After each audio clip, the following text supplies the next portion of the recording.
আমরা এখন ফাইনালি দীঘা যাওয়ার জন্য রওনা দিলাম, মানে গেট থেকে বেরোলাম। এখন আমরা দীঘায় যাব, পিছনে অনেক সদস্য, সবাই মিলে যাবো, টোটাল 6 জন মিলে যাবো। এটা মুখ দেখা যায় না।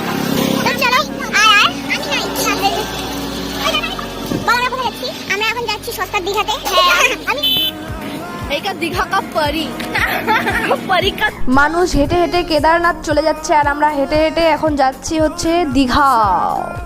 আলাদাই ব্যাপার স্যাপার। আমরা অনেক বাওয়ালি মারতে মারতে যাচ্ছিলাম আর হাঁটছিলাম আর অনেক ধরনের গল্প করছিলাম, আর আমি একটু চশমা পরে নিয়েছিলাম কারণ আমি ভালো মানুষ। বেবিটা পাত্তা দিল না।